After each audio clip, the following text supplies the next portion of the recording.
दुनिया के हालात इस वक्त ऐसे हैं कि अमेरिका जिसे चाहे उसे धमकी दे देता है। किसी भी देश को धमकाकर बहुत सारे प्रतिबंध अमेरिका की तरफ से लगा दिए जाते हैं और यही अमेरिका की सबसे बड़ी ताकत भी है।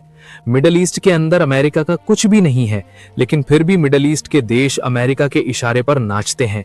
पूरी पूरी पकड़ मिडल ईस्ट में अमेरिका की है। अमेरिका जो चाहता है वो करता है। यही अमेरिका की सबसे बड़ी ताकत है कि कोई भी देश अमेरिका को पलटकर जवाब नहीं देता है। अमेरिका जब धमकाता है किसी देश को तो वो देश खामोश होकर बैठ जाता है। एग्जाम्पल आपके सामने है।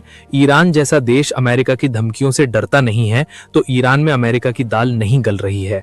बाकी अमेरिका जिसे भी चाहता है उसे धमका देता है। यूरोप के साथ भी जंग शुरू करने का प्लान कर रहे हैं डोनाल्ड ट्रंप। धमकियां दे दी हैं, टैरिफ लगा दिए हैं फ्रांस, कनाडा जैसे देशों के ऊपर। उस पर भी आऊंगा, लेकिन पहले आपको मिडल ईस्ट की खबर बता देता हूं। मिडल ईस्ट में आपको मालूम ही है कि अमेरिका के बहुत सारे बेस बने हुए हैं। जो सबसे बड़ा बेस है मिडल ईस्ट के अंदर वो कतर का अल उदीद बेस है। ये सबसे बड़ा बेस है अमेरिका का। मिडल ईस्ट के सारे बेस इसी अल उदीद बेस से कंट्रोल होते हैं। कोई भी मिशन मिडल ईस्ट के अंदर चलाना होता है तो अल उदीद एयर बेस का ही इस्तेमाल अमेरिका करता है। अब ये जो बेस बना हुआ है ये कोई ऐसे ही थोड़ी ना बना हुआ है।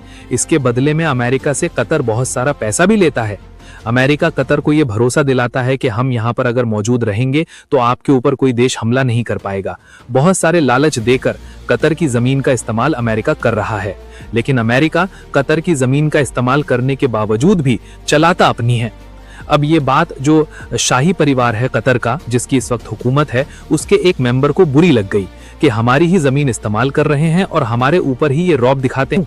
उत्तर कोरिया में भी कुछ इसी तरीके के हालात हैं। उत्तर कोरिया भी सिर्फ अपना ही इंटरनेट इस्तेमाल करता है और जिसे मंजूरी होती है सिर्फ वही शख्स इंटरनेट इस्तेमाल कर सकता है। ऐसा ही कुछ प्लान ईरान के अंदर बनाया जा रहा है।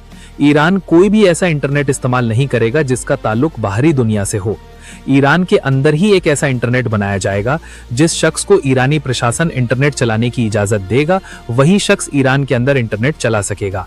ऐसा ही कुछ उत्तर कोरिया में भी होता है। किम जोंग उन वाला उत्तर कोरिया। हर एक शख्स इंटरनेट नहीं चला पाता है, जिसको अप्रूवल दिया जाता है सरकार की तरफ से सिर्फ वही चलाता है। तो ऐसा ही कुछ प्लान ईरान के अंदर अब शुरू होने जा रहा है, क्योंकि जितने भी एक्टिव मेंबर हैं इस वक्त मोसाद के, उनका सबसे बड़ा हथियार जो है वो ये टेक्नोलॉजी ही है और टेक्नोलॉजी कोई भी हुई बिना इंटरनेट के काम नहीं करती है।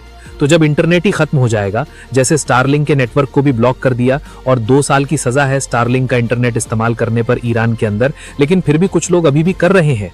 ज्यादातर सिग्नल को तो जाम कर दिया है। अब स्टारलिंक के सिग्नल को जो सैटेलाइट से आ रहे हैं उसको जाम करना ये भी एक बहुत बड़ी टेक्नोलॉजी का काम है। अब स्टारलिंक के सिग्नल को जो सैटेलाइट से आ रहे हैं उसको जाम करना ये भी एक बहुत बड़ी कामयाबी है। इससे आप अंदाजा लगा सकते हैं कि ईरान के पास टेक्नोलॉजी तो है, लेकिन जो बड़े बड़े प्रतिबंध लगाए गए हैं अमेरिका के द्वारा, उन प्रतिबंधों की वजह से पैसा बहुत डाउन हुआ, जिस वजह से ये सब हुआ। और ये जो कुछ हुआ है इसके पीछे ज्यादातर मोसाद के एजेंटों का हाथ है। ये जो रजा पहलवी सपना देख रहा है कि मैं ईरान का शासक बनूं, इसको लेकर भी ईरान की तरफ से साफ कह दिया गया है कि जिन लोगों ने भी अभी हाल ही में ईरान को तोड़ने की साजिश रची थी, चाहे फिर वो रजा पहलवी ही क्यों ना हो, सजा सबको दी जाएगी। इन सभी अंतर्राष्ट्रीय अपराधियों को बिना सजा के छोड़ा नहीं जाएगा। तो खामेनेई की सरकार का जो तख्ता पलट होने का सपना ये शख्स देख रहा था डोनाल्ड ट्रंप और नेतन्याहू के साथ मिलकर, वो सपना शायद सपना ही रह जाएगा। ये खबर शायद आपने सुनी होगी कि जब अमेरिका ईरान के ऊपर हमला करने ही वाला था तो डोनाल्ड ट्रंप से नेतन्याहू ने फोन करके मना कर दिया कि आप हमला मत करो। इजराइल ने ट्रंप से ईरान पर हमला न करने का आग्रह किया था और चेतावनी दी थी कि मजबूत अमेरिकी सैन्य समर्थन के बिना वो ईरानी जवाबी कार्रवाई का सामना करने के लिए पूरी तरह से तैयार नहीं है। नेतन्याहू ने डोनाल्ड ट्रंप से फोन पर यह बात कही थी और कई बार फोन किया था कि आप संयम बरतें, आप हमला करके चले जाओगे, लेकिन आपके पूरे समर्थन के बिना अगर ईरान हमारे ऊपर हमला करता है तो हम इस लायक अभी नहीं है कि ईरान के उस हमले को रोक पाएं। आपका जब तक पूरा समर्थन हमें नहीं होगा, हम ईरान के हमलों को ठीक से नहीं रोक पाएंगे। इसलिए आप अभी हमला ना करें, क्योंकि आप हमला करेंगे और भाग जाएंगे, हम अकेले रह जाएंगे। उस वक्त जब ईरान ने हमला किया था तो अमेरिका ने पूरी तैयारी कर रखी थी इजराइल को बचाने की, फिर भी इजराइल के अंदर इतनी तबाही मची थी। अब अमेरिका हमला करके भाग जाता, अमेरिका अपने सैन्य अड्डे बचाता जो मिडिल ईस्ट के अंदर हैं, इजराइल का क्या होता। इसीलिए फोन करके बार बार रिक्वेस्ट की कि भाई हमला मत करो। तो इससे आप अंदाजा लगा सकते हैं कि ईरान जब जवाबी कार्रवाई करता है, पलट कर जवाब देता है, तो ये अमेरिका और इजराइल जैसे ताकतवर देश भी कहीं ना कहीं चुप हो जाते हैं। इसराइल के अलावा कुछ अरबी देशों का भी नाम सामने आ रहा है। बाकायदा अमेरिकी अधिकारियों ने इस बात का खुलासा किया है कि इजरायली और अरब अधिकारियों ने हमसे कहा कि ये सही समय नहीं है ईरान के ऊपर हमला करने का, इसलिए हमने हमला नहीं किया, क्योंकि उन सभी को लग रहा था कि अमेरिका तो हमला करके भाग जाएगा, ईरान जब पलटवार करेगा तो हमारे ऊपर करेगा। क्योंकि अरबी देशों का एयर स्पेस इस्तेमाल किया जाता है अमेरिका के द्वारा, तो अरबी देश भी निशाने पर आ जाते हैं, बाकी इजराइल तो है ही निशाने पर। दोस्तों ये बात हकीकत है, भले ही अरबी देशों ने अमेरिका को अपने देश में पनाह दे रखी है, लेकिन अंदर अंदर कहीं ना कहीं गालियां भी देते होंगे। अब इनकी मजबूरी ये है कि अगर ये अमेरिका से अलग हो जाएंगे तो अमेरिका अपनी वीटो पावर का इस्तेमाल करके बहुत सारे प्रतिबंध लगा देगा, और जो थोड़ी बहुत सुरक्षा अमेरिकी सेना दे रही है इनको, वो भी खत्म हो जाएगी। मजबूरी में बैठाए हुए हैं, लेकिन अंदर अंदर गालियां भी बहुत ज्यादा बकते होंगे, ये हकीकत है।